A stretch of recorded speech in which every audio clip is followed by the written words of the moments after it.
आज की हमारी क्लास है क्लास 3। इसके पहले हम लोग 2 क्लास डिस्कस कर चुके हैं। आप लोग जाकर पीछे की 2 क्लास पढ़ के आइए। तीसरी क्लास आपको बेहतरीन तरीके से समझ में आएगी ताकि। और इस क्लास से संबंधित आपको PDF online mock test free में चाहिए तो आप www.globaliti.org पर जाकर इस सुविधा का आप जो है लाभ उठा सकते हैं। और हम आपकी क्लास कौन सी है? इलेक्ट्रॉनिक्स मैकेनिक्स थ्योरी की क्लास है। आज तीसरी क्लास है उसकी। चलते हैं आज का पहला question. What is the shape of? Shape देखो बोला हुआ है। हम हमेशा बोलते हैं क्वेश्चन का कीवर्ड पहचानने का कोशिश किया करो। यदि क्वेश्चन का कीवर्ड आप पहचान गए तो फिर आपको दुनिया में हराने वाला कोई नहीं। यदि क्वेश्चन का कीवर्ड आप लोग नहीं पहचानेंगे तो फिर आपको दिक्कत हो जाएगी। शेप पूछा है, शेप का मतलब होता है आकार किसी चीज़ का। What is the shape of standard wire gauge? किसका शेप पूछा है? SWG, स्टैंडर्ड वायर गेज को शॉर्ट में SWG बोलते हैं। इसका शेप पूछा है तो इसका शेप आप सब लोग जानते हैं किसके कार होता है? सर्किल टाइप में होता है। ठीक, सर्किल टाइप में स्लॉट कटे हुए होते हैं। उसमें आप क्या करते हैं? वायर अंदर डालते हैं और जिसमें आपका वायर चला जाता है इजीली बिना कुछ दिक्कत हुए। और ना तो आप क्या करते हैं? उस गेज को पर्टिकुलर आप वहाँ पे गेजिंग रहती है 1 2 3 ऐसे मार्किंग रहती है, उसकी नंबरिंग रहती है स्केल की पूरी। तो जिस गेज का वायर आपको मेजर करना है तो उस गेज को उसे क्या बोलते हैं? वायर गेज को लीजिए और आप उस गेज का वायर ले लीजिए। कैसे कभी कभी होता है कि हमें कितने वायर गेज का चाहिए, जो बड़े काम होते हैं वहाँ पे ज़्यादा वायर गेज चाहिए आपको। तो उन सब चीज़ों के लिए आपको एक्यूरेट मेजरमेंट के लिए इस इंस्ट्रूमेंट को जो है मैन्युफैक्चरिंग की गई है कि वायर का गेज आप जो है एक्यूरेटली पता कर सको ताकि जिस वायर की ज़रूरत जहाँ पर हो उस तरीके का हम यूज कर सकें। कभी कभी क्या होता है कि हमें कम रेटिंग का कंडक्टर चाहिए, कम वायर गेज का चाहिए, लेकिन हम वहाँ पे अधिक लगा देते हैं। इससे क्या होता है कि हमें जो कॉस्टली पड़ जाता है, मतलब अनावश्यक पैसे खर्च हो जाते हैं। कभी कभी क्या होता है ज़रूरत ज़्यादा की है, गेज कम ले लिए तो क्या हो जाएगा? हमारा डैमेज हो जाएगा कंडक्टर। तो वही चीज़ है, जो हमारा वायर का गेज है, वायर का कंडक्टर फाइंड करें, एक्यूरेटली उतना ही लें जितना हमें ज़रूरत हो उस इंस्ट्रूमेंट को। और उस एक्यूरेट मेजरमेंट को पाने के लिए हम किस इंस्ट्रूमेंट का यूज करते हैं? SWG। उस गेज को पाने के लिए, उस पर्टिकुलर गेज को पाने के लिए हम एक वायर गेज का यूज करते हैं। और ये कहाँ से आया है? ये एक स्टैंडर्ड, जैसे हम लोग को बताया कि हम लोग का BIS होता है या ISO होता है, ये मानक संस्थाएं हैं। इन सब से हमारे जो जितनी हमारी इलेक्ट्रिसिटी की इक्विपमेंट होते हैं उनकी पर्टिकुलर रेटिंग हो। जैसे हमारे यहाँ की इंडिया की फ्रीक्वेंसी 50 हर्ट्ज है, कहीं कहीं 60 हर्ट्ज में भी काम चल रहा है, लेकिन हम लोग के यहाँ 50 हर्ट्ज ही है। तो ये सब हम लोग के यहाँ का उसका कारण है कि अब हम लोग फ्रीक्वेंसी अगर कम ज़्यादा करेंगे 60 पर भी कर सकते हैं। 60 पर करेंगे ज़्यादा साइकिल में लगे, सब चीज़ सही है, लेकिन क्या होगा उसके लिए हमें सारे इक्विपमेंट और चेंज करने पड़ेंगे क्योंकि हमारी पूरी असेंबली इंडिया की कितनी 50 हर्ट्ज पर है। तो इसलिए आज भी हम लोग 50 हर्ट्ज फ्रीक्वेंसी यूज करते हैं। इस पर अभी भी काम चल रहा है। हमारी जितनी रिसर्चर कंपनियां हैं वो सब लगी हुई हैं किस तरीके से इंप्रूवमेंट लाया जा सके, वही पूछा है। चलो हम देखते हैं क्वेश्चन के ऊपर। ये तो अलग की बात हो गई। What is the shape of standard wire gauge? Standard wire gauge का शेप क्या है? तो पूछा हुआ है कैसा होता है शेप पूछा। अच्छा, जो हमारा स्टैंडर्ड वायर गेज होता है इसका शेप कैसा होता है? तो आपने बताया कि सर्किल टाइप का होता है, आपने देख लिया ना। तो इसका कहीं ना कहीं आंसर तो होगा। सिलेंड्रिकल शेप बोला है, सर्कुलर शेप बोला है, स्क्वायर शेप बोला है, रेक्टेंगुलर शेप बोला है। तो इसका राइट आंसर कौन सा हो जाएगा? सर्कुलर। जो बच्चे देखे होंगे वो देखते ही जान गए होंगे कैसा होता है, सर्कुलर मेटल डिस्क होता है। अब बोला हुआ है which electrical quantity is directly proportional to current carrying capacity of the conductor? Conductor की वर्तमान वहन क्षमता के लिए कौन सी विद्युत मात्रा सीधे अनुपातिक है? Wire resistance, passing current, conductor shape, conductor की आकृति, कंडक्टर का व्यास। कंडक्टर की वर्तमान वहन क्षमता मतलब करंट कैरिंग कैपेसिटी। यदि हमारा कंडक्टर है, अब इसमें से हम करंट फ्लो करेंगे, अपनी क्या करंट को फ्लो करेंगे तो क्या होगी? करंट फ्लो होगी। अच्छी बात है, जितना एम्पियर हमें फ्लो करना है 5 एम्पियर या 7 एम्पियर जो भी फ्लो करना है। लेकिन अगर हमें 10 एम्पियर करंट फ्लो करना है या कुछ उससे ज़्यादा करनी है तो हम क्या करेंगे? कंडक्टर का डायामीटर बढ़ाएंगे। डायामीटर बढ़ाएंगे तो इसका मतलब जो हमारी धारा वहन क्षमता है कंडक्टर की, करंट की कैपेसिटी किस पे डिपेंड कर रही है? किस पे डिपेंड कर रही है? उसके व्यास पे डिपेंड कर रही है। व्यास का मतलब डायामीटर पर डिपेंड कर रही है। तो इसका राइट आंसर कौन सा हो जाएगा? Conductor diameter. अगर डायामीटर रिड्यूस करोगे तो यहाँ पे आर की वैल्यू आपकी बढ़ जाएगी। जब आर की वैल्यू बढ़ जाएगी तो आई की वैल्यू आपकी घट जाएगी, करंट की पासिंग कैपेसिटी कम हो जाएगी। तो एक चीज यहां से और क्लियर हो गई कि कंडक्टर की हमें जो अगर करंट कैरिंग कैपेसिटी बढ़ानी है तो हमें कंडक्टर के डायामीटर को इंक्रीज करना पड़ेगा। तो इसका राइट आंसर कौन सा हो जाएगा? Conductors diameter. Which electrical quantity directly proportional to the current? Directly proportional मतलब डायामीटर किसके डायरेक्टली प्रोपोर्शनल है? करंट के। अगर हम डायामीटर बढ़ाएंगे तो करंट जो है ज्यादा प्रवाहित होगी। अगला क्वेश्चन दिखा हुआ है चालकता। Which formula is used to find the conductance? हमने कल भी बताया था। ये आपका फार्मूला C बराबर क्या होता है, Q अपान V दिया है। उसके बाद दिया है B इक्वल टू क्या होता है, IR होता है। R इक्वल टू क्या होता है, V अपान I होता है। अब देखो I अपान V दिया हो। देखो अब अगर रिलेशन बताएं हम, ठीक है, अगर हम रिलेशन बताएं हम, तो हम देखो चारों का रिलेशन आपको बता देते हैं। चारों का रिलेशन क्या, चारों के जो है उससे फार्मूले लिखे हुए हैं, ठीक है, चारों के फार्मूले लिखे हुए हैं, ठीक है, ठीक। पूछा हुआ है which formula is use to find the conductance. Conductance को किससे रिप्रेजेंट करते हैं, हमने कल बताया था जी से। जी को क्या बोलते हैं, कंडक्टेंस। जी को क्या बोलते हैं, कंडक्टेंस। आर को क्या बोलते हैं, रेजिस्टेंस। वी हमारा क्या है, वोल्टेज। सी हमारा क्या है, कैपेसिटेंस, ठीक।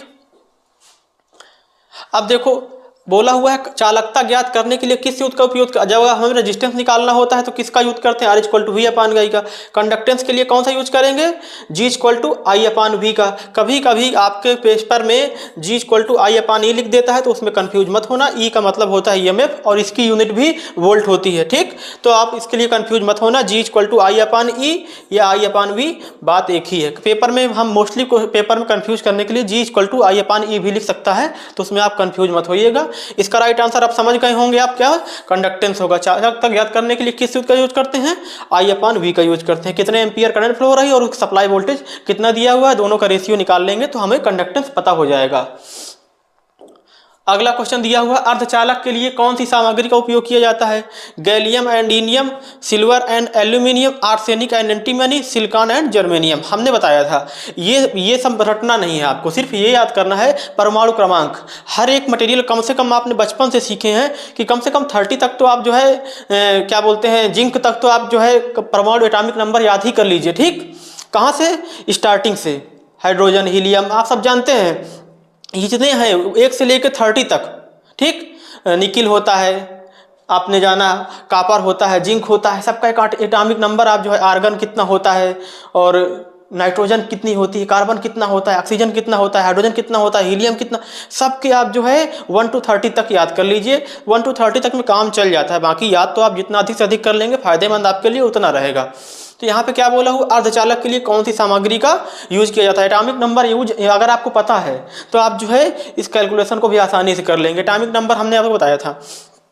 अर्धचालक के लिए कौन सी सामग्री, अर्धचालक कौन से होते हैं, जिनके आउटर मोस्ट ऑर्बिट में, बाह्यतम संयोजी कोश में नंबर ऑफ इलेक्ट्रॉन की संख्या इज इक्वल टू 4, 4 है। मतलब बाह्यतम संयोजी कोश जो बाहरी कक्षक है, कौन सा, जो बाहरी कक्षक ये वाला, यहाँ पे 4 है। कितने इलेक्ट्रॉन, 1 2 3 4 है। तो ये किस क्लास में आते हैं, सेमीकंडक्टर क्लास में आते हैं। इनको बोलते हैं अर्धचालक। यदि 4 से कम है, यदि 4 से कम है तो क्या बोलते हैं, उसको बोलते हैं चालक। यदि 4 से अधिक है, 4 से अधिक है तो क्या बोलेंगे, 4 से अधिक है, 4 से अधिक है तो उसको बोलते हैं कुचालक। 4 से अधिक है तो क्या बोलते हैं, उसको कुचालक बोलते हैं। कुचालक बोले तो इंसुलेटर, ठीक, कुचालक। तो यहीं पे दिया हुआ है अर्धचालक के लिए कौन सी सामग्री का उपयोग करते हैं। तो यहाँ तो हम आपको बेसिकली बता देते हैं कि जो हम यूज करते हैं बेसिकली कौन सा, सिलिकॉन एंड जर्मेनियम यूज करते हैं। सिल्वर और एल्यूमिनियम ये हमारे जो एक प्रकार के, देखो ये हमारे कंडक्टिविटी वाले पदार्थ हैं। गैलियम, इंडियम, आर्सेनिक, एंटीमनी, इन सब का यूज हम डोपिंग के रूप में करते हैं। डोपिंग कब होती है, जब हमारा सेमीकंडक्टर जैसे दिया हुआ है सिलिकॉन एंड जर्मेनियम, अब इसमें हम डोपिंग करते हैं किसकी, आर्सेनिक, एंटीमनी, फास्फोरस, बोरान, ये सब की चीज, ये हमारे डोपिंग एलिमेंट है। मतलब इनका यूज करते हैं हम डोपिंग के लिए। डोपिंग के लिए क्यों करते हैं, हमें कंडक्टिविटी उस सेमीकंडक्टर मटेरियल की बढ़ानी है या घटानी है, उस केस में इनका यूज हम करते हैं। लेकिन अगर बात करें प्योर सेमीकंडक्टर की तो हमारे पास कौन सा है, सिलिकॉन एंड जर्मेनियम। इस क्वेश्चन के लिए अर्धचालक के लिए कौन सी सामग्री यूज की जाती है, तो हम सिलिकॉन एंड जर्मेनियम का यूज करते हैं। अगला क्वेश्चन दिया हुआ है, किस धातु में विद्युत धारा की बहुत अच्छी चालकता होती है। देखो हम बताए थे आपको किस धातु में बोला हुआ है, तो हम आपसे हमेशा बताते हैं कि आप टेबल याद कर लो कंडक्टेंस वाली। हम बेसिकली 4 याद कर लो, कुछ मत याद करो, कम से कम 4 तो याद कर लो। वैसे जितने अधिक याद कर लोगे उतना आपके लिए फायदेमंद रहेगा। तो सिल्वर की 100% होती है, कॉपर की 94, गोल्ड की आपने पढ़ी थी 67, एल्युमिनियम की 56। ये हमने आपको बता चुकी है ऑलरेडी, हमने आपको बताई है। तो सबसे अच्छी किसकी है, सिल्वर की है। सिल्वर कहीं दिया हुआ है, सिल्वर ये दिया हुआ है। ऐसे क्वेश्चनों में सिर्फ टाइम ही नहीं लगेगा, आप रटोगे तो भूल जाओगे। सोना सोना चांदी तांबा ऐसे घूम घूम अपने आप को कंफ्यूज करोगे, अपने मित्रों को भी कंफ्यूज करोगे। इससे अच्छा आप चार याद कर लीजिए, टेबल इसकी पूरी आपकी देख लीजिए, गूगल कर लीजिए, बुक देख लीजिए, टेबल 10-15 एलिमेंट होते हैं मेन मेन, उनको पढ़ लीजिए। लेकिन अगर उनको भी नहीं कर सकते, जो चार हमने आपको बताए हैं कम से कम इनको कर लीजिए, ये चार कर लीजिए, जो चार दिए हैं इन चार को कर लीजिए, इन्हीं से आपका काम चल जाएगा। अगला क्वेश्चन दिया हुआ है, तार को झुकने पर भी इंसुलेशन कोटिंग बिना नुकसान कैसे रहती। तार को झुकने पर भी, थोड़ा सा हिंदी नहीं सही रहती इन लोग का, ट्रांसलेटेड हिंदी है, तो क्वेश्चन हमेशा आप इंग्लिश में समझने की कोशिश करिए। How the insulation coating stay without damage even on bending the wire. तार के झुकने पर भी इंसुलेशन कोटिंग बिना नुकसान के कैसे रहती है। जैसे हमारा वायर कंडक्टर है, कंडक्टर क्या है, ये कंडक्टर है, ये हमारा कंडक्टर है, ये हमारा कंडक्टर है, ये हमारा कंडक्टर है, चालक, ठीक है। अब इसके ऊपर क्या कर दी जाती है, हम इंसुलेटिंग परत रखते हैं, इंसुलेटिंग लेयर बिछाते हैं। क्या बिछाते हैं, इंसुलेटेड लेयर कहते हैं, इंसुलेटेड लेयर, इसे बोलते हैं कुचालक परत, कुचालक परत इसे बोलते हैं। कुचालक परत क्यों चढ़ाई जाती है, कुचालक परत इसलिए चढ़ाई जाती है ताकि जो हमारा कंडक्टर है उसको सुरक्षा प्रदान हो सके। किससे, जो हमारा मौसम होता है, एटमॉस्फेरिक इफेक्ट होता है, धूप का धूल धुआं नमी, जो आपके एटमॉस्फेयर के इफेक्ट हैं हमारे कंडक्टर को इफेक्ट ना कर सके। आप जब मोबाइल लेते हो तो मोबाइल के ऊपर आप जो है टेम्पर्ड और बैक कवर ये सब क्यों डलवा लेते हो, क्योंकि जो हमारा मोबाइल है ये तो छोटे छोटे आपके एलिमेंट हैं, बैक कवर हो गया या आपका जो ग्लास हो गया ऊपर का, ये तो मिल जाएंगे 10, 20, 50 मिल जाएंगे। लेकिन अगर आप फ़ोन का डिस्प्ले चला जाता है या फ़ोन के कैमरे में कोई इफेक्ट आ जाता है, फ़ोन की सरफेस ख़राब होती है, तो दोबारा आप रिप्लेस करना आसान नहीं होता। सब बहुत महंगे महंगे फ़ोन आते हैं, तो सब लोग क्या करते हैं उसकी सेफ्टी के लिए आपके कैमरे में जो कैमरे का ग्लास आता है, कैमरे का टेम्पर्ड आता है, वो डलवा लेते हो आप 10, 20, 50 रुपये दे करके, ताकि आपका कैमरा सुरक्षित रहे, आपकी डिस्प्ले सुरक्षित रहे। तो यही चीज़ है। और सुरक्षित किस प्रकार रहेगी, जो आपका कभी पानी में गिर जाता है या फिर कोई बोलते हैं एटमॉस्फेयर का जो इफेक्ट होता है, धूल धुआं, इस सबसे बॉडी आपकी ख़राब नहीं होगी मोबाइल का। तो इस सब के लिए कंडक्टर का क्या भाई, आपके जब देखिए आपके यहाँ जो नॉर्मल पहले कंडक्टर आते थे, अब जो डिस्ट्रीब्यूशन लाइनें होती वहाँ पर भी केबल कंडक्टर इसीलिए बिछाए जा रहे हैं कि, और इससे फ़ायदा भी है, इससे फ़ायदा भी है। जितना ज़्यादा घर में क्या बोलते हैं इंसुलेटेड कंडक्टर रहेगा, उतना ही करंट लगने के चांसेस कम रहेंगे। इलेक्ट्रिक शॉक से भी सुरक्षा देता है। तो वही चीज़ है, क्या है, जो कुचालक परत है जो विद्युत झटके से भी सुरक्षा प्रोवाइड कराता है, जो वहाँ पे लोग काम कर रहे हैं। दूसरा सबसे मेन कारण क्या है, जो वातावरण का प्रभाव है, धूल धुआं नमी, ये सबसे क्या करता है, हमारे कंडक्टर को सुरक्षा प्रदान करता है, ठीक, सुरक्षा प्रदान करता है। तो दिया हुआ है। अब देखो एक चीज़ तो ये हो गई। दूसरा चीज़, तार को झुकने पर भी इंसुलेशन कोटिंग बिना नुकसान कैसे रहती है। अब तार जैसे अभी ये आपका कंडक्टर है, कंडक्टर दिया हुआ है, अब इसके ऊपर ये आपने एक लेयर लगा दी, कौन सी, इंसुलेटेड लेयर लगा दी, इंसुलेटेड लेयर कुचालक परत लिखा दी। अब ये बोल रहा है यदि इस कंडक्टर को थोड़ा सा टेढ़ा कर दिया जाए, ऐसे कर दिया जाए, यही कंडक्टर था आपका, ये ए पोजीशन है, अगर इसकी ये बी पोजीशन मान लें, इस कंडक्टर की ये बी पोजीशन हो गई, तो ये बोला हुआ है कि कंडक्टर जब हमारा जो टेढ़ा हो गया, थोड़ा सा तिरछा हो गया, तो इंसुलेशन भी हमारा उसी फॉर्म में रूप ले लेता है। तो ये डैमेज क्यों नहीं होता, तो डैमेज इसलिए नहीं होता क्योंकि जब इसकी मैन्युफैक्चरिंग की जाती है, जब इसकी मैन्युफैक्चरिंग करते हैं तो क्या करते हैं, इसको हम फ्लेक्सिबल बनाते हैं, एडजस्टेबल बनाते हैं, फ्लेक्सिबल बनाते हैं, ताकि यदि कोई टेंसाइल आए उसके सरफेस पे या कोई क्या बोलते टर्निंग पॉइंट आए, तो वहाँ भी कंडक्टर अगर रोटेट हो तो उसी के साथ साथ में हमारा इंसुलेशन भी जो है रोटेट हो जाए, उसको मतलब फ्लेक्सिबल बनाते हैं। तो यहाँ पे कहीं दिया हुआ होगा, due to wire resistance, due to high current flow, due to electric property of insulation, due to strength of the wire material, तार सामग्री की ताकत के कारण, इंसुलेशन की लोचदार संपत्ति के कारण। तो यही इसका राइट आंसर हो जाएगा। जो हमारा इंसुलेशन होता है उसको क्या बताते हैं, फ्लेक्सिबल बनाते हैं, कि जिस फॉर्म में हमारा केबल घूमे। जैसे क्या होता है, आपका जो ट्रेन का डिब्बा होता है ना, इंजन होता है ना, तो कभी कभी देखते हो कि जब पटरी चेंज होती है तो डिब्बे भी किस फॉर्म में चेंज होते हैं। तो कह दीजिए सर, अगर यह ऐसा चेंज क्यों होता है, जब ट्रेन का इंजन चेंज हुआ तो उसी फॉर्म में आपके डिब्बे भी धीरे धीरे रोटेट हो जाते हैं, फिर आगे जाकर के सीधे हो जाते हैं। तो क्या होता है, जो आपने कभी देखा हो, बोगी के पीछे क्या देते हैं, बीच में स्पेस दे देते हैं, कि इतना इफेक्टिव दे देते हैं कि अगर इतने तक में कोई मोड़ आता है, कोई झुकाव भी आता है, तो हमें पटरियां बदलने में दिक्कत ना हो। आपने सबसे अच्छा एग्जांपल हमने बताया है। तो वही चीज़ है, क्या है, यहाँ पे उसकी जो उसका इंसुलेशन करते हैं वो फ्लेक्सिबल तरीके का होता है, हार्ड इंसुलेशन नहीं करते। हार्ड इंसुलेशन करेंगे तो फिर ब्रेक हो जाएगा, टूट जाएगा। क्या करेगा, इंसुलेशन की लोचदार संपत्ति के कारण। अगला क्वेश्चन दिया हुआ है, what is the name the motion of charge particle in any medium. किसी भी माध्यम में आवेशित कणों की गति का क्या नाम है। किसी भी मीडियम में, किसी भी आवेशित कणों की गति का क्या नाम है। किसी भी मीडियम में आवेशित कणों की गति का क्या नाम है। अब देखो, what is the name of the motion of charge. Motion of charge को क्या बोल सकते हैं। Motion of charge, current, voltage, resistance, frequency. Frequency तो आपकी ये साइकिल होती है, ठीक। आपका रेजिस्टेंस आप जानते हैं R इक्वल टू V/I होता है, वोल्टेज I/R होता है, और current I equal to V/R होती है। तो फार्मूला हमने बताया आपको। What is the name of the motion of charge. Motion of charge, charge का मोशन कब होगा। चार्ज का मोशन कब होगा, जब वहां पे धारा का प्रवाह होगा, ठीक। आपने यही तो जानते हैं कि इलेक्ट्रॉन का एक दिशा प्रवाह जब धारा कारण बनता है, जब इलेक्ट्रॉन फ्लो हो, इलेक्ट्रॉन आएगा तभी तो चार्ज आएगा। तो इसका राइट आंसर कौन सा हो जाएगा, 53 क्वेश्चन है। तो इसका राइट आंसर देखो, अब चार्ज की और करंट की, चार्ज का और करंट का संबंध आप सब समझ रहे हो, क्योंकि यदि इलेक्ट्रॉन है तो करंट आएगी, करंट है तो चार्ज आएगा। ये तीनों चीज का बहुत क्या बोलते हैं, कहावत है, चोली और दामन का संबंध होता है। तो वही चीज जो है कि ये एक दूसरे के, अगर एक है तो दूसरे को आना ही आना है। तो वही प्रकार, और वोल्टेज का, रेजिस्टेंस का, फ्रीक्वेंसी का, रेजिस्टेंस का काम क्या है, इनके बीच में बाधा बनना, इनके बीच में बाधा बनना। तो यहाँ बोला हुआ है किसी भी माध्यम में आवेशित कणों की गति, आवेशित कणों की गति। आवेशित कणों आपके कौन से होते हैं, आवेशित कण कौन से होते हैं, आप सब जानते हो। जब आपका इलेक्ट्रॉन होता है, इलेक्ट्रॉनों का फ्लो होता है, इलेक्ट्रॉनों का फ्लो होता है, इलेक्ट्रॉन आपके जब फ्लो करते हैं तो क्या होता है, अभी आपको हमने बताया था ना, चार्ज बराबर क्या बताया था, चार्ज का एक फार्मूला बताया था, इसमें लिखा था 6.25 × 10⁻18 इलेक्ट्रॉन, ठीक। ये हमने बताया था आपको फार्मूला अभी। तो वही सीधे निकल के आया हुआ है। तो इसका राइट आंसर क्या हो जाएगा, आवेशित कणों की गति का क्या कारण होगा, क्या है, गति का क्या नाम है, तो उसका नाम हो जाएगा धारा। What is the name of motion of charge particle is any medium. तो एनी मीडियम में क्या होता है, करंट। आवेशित कणों की गति का क्या नाम है, तो उसका नाम होता है करंट। अगला क्वेश्चन दिया है, what is the specified VCC voltage of 4 bit digital switch with independent lines. 4 स्वतंत्र लाइनों के साथ 4 बिट डिजिटल स्विच का निर्दिष्ट वोल्टेज क्या है। देखो, VCC एक प्रकार का क्या होता है, पॉजिटिव पावर सप्लाई होता है।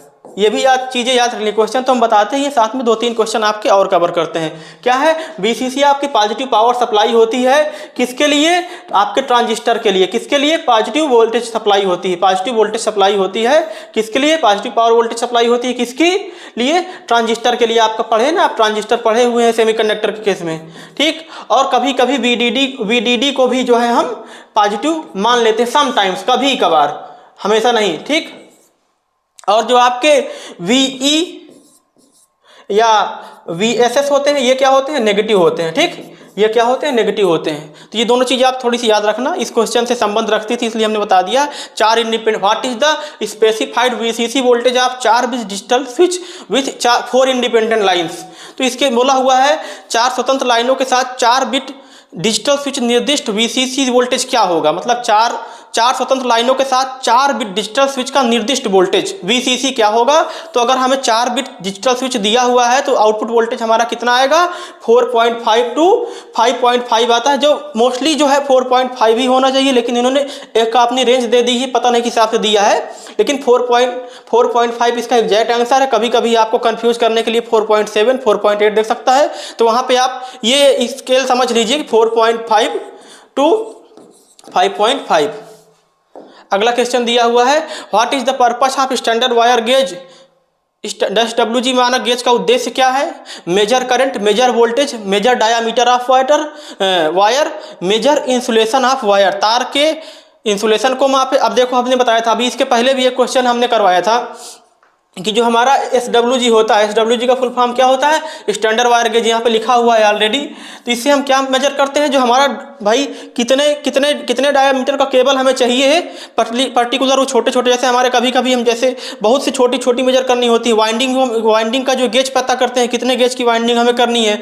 तो हर एक चीज़ का एक गेज होता है, अपना फैक्टर होता है। तो कैसे निकालते हैं वो गेज फैक्टर, किससे निकालते हैं, वो हमें जो चाहिए उसके लिए क्या चाहिए, स्टैंडर्ड वायर गेज। तो हम डायामीटर किसका निकालते हैं, उससे कंडक्टर का, जो हमारा कंडक्टर होता है, कॉपर का हो सकता है, एल्युमिनियम का हो सकता है, सिल्वर का हो सकता है, किसी का भी हो सकता है। तो उसका जो डायामीटर है, डायामीटर फाइंड करते हैं किससे?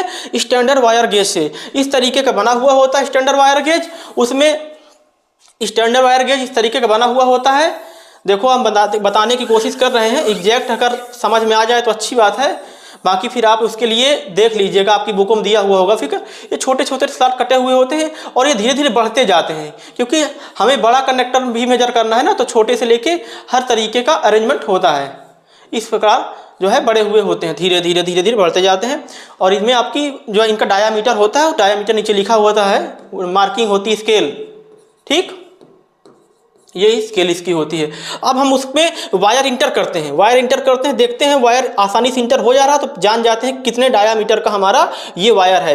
जैसे इसमें नहीं इंटर हो रहा तो इसका मतलब कि डायामीटर बड़ा है, अगले वाले में ट्राई करते हैं, अगले वाले में फिर इन करते हैं, अगर इसमें इन हो जा रहा तो इसका मतलब डायामीटर की साइज इतनी है। उसके सामने जो लिखा हुआ होता है 2, 3, 4 वो देख लेते हैं, उसकी स्केल पर फाइंड आउट दिया होता है कितना। अगर मान लीजिए इस वाले थर्ड वाले स्लॉट पे आपका कंडक्टर है, इन हो जा रहा आसानी से, तो यहाँ पे देखिए कितना लिखा हुआ है, उस स्केल को पढ़िए और जान जाइए कि इसका डायामीटर इतना है। तो measure the insulation of wire, measure the diameter of wire, तो इसका राइट आंसर कौन सा हो जाएगा? जो हमने आपको बताया कि major the diameter of wire, जो आपके वायर है, जो आपका वायर है उसका डायामीटर फाइंड आउट करते हैं, ठीक।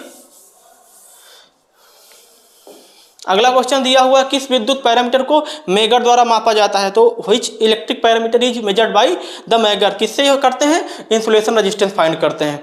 फ्रीक्वेंसी मेजर करने के लिए फ्रीक्वेंसी मीटर आता है, इसको मेजर करने के लिए वोल्ट मीटर आता है, इसको मेजर करने के लिए वोल्ट मीटर आता है, इसको मेजर करने के लिए एम्पियर आता है, एम्पियर मीटर आता है, एम्पियर मीटर या अमीटर बोल दो, ठीक है, एम्पियर मीटर या अमीटर। और इसको क्या बोलता है? वोल्ट मीटर बोलता है। और इसको बोलते हैं इंसुलेशन प्रतिरोध, और इसको बोलते हैं फ्रीक्वेंसी मीटर आता है। इसके लिए क्या आता है? फ्रीक्वेंसी मीटर, इसके लिए आता है फ्रीक्वेंसी मीटर, ठीक।